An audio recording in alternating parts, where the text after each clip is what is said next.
ESPN Plus not working on your TV, frozen screen, endless loading. Do these fixes fast, don't just back out. Force close the ESPN Plus app and then reopen it.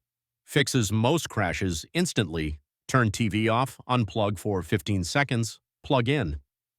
This clears the glitchy cache that blocks ESPN Plus.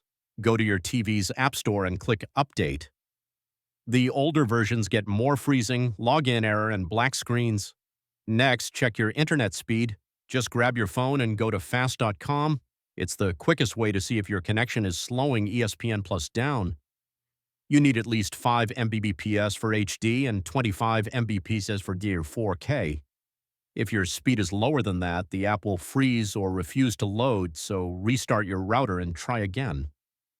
Next, you can uninstall EA, ESPN, restart your TV and reinstall.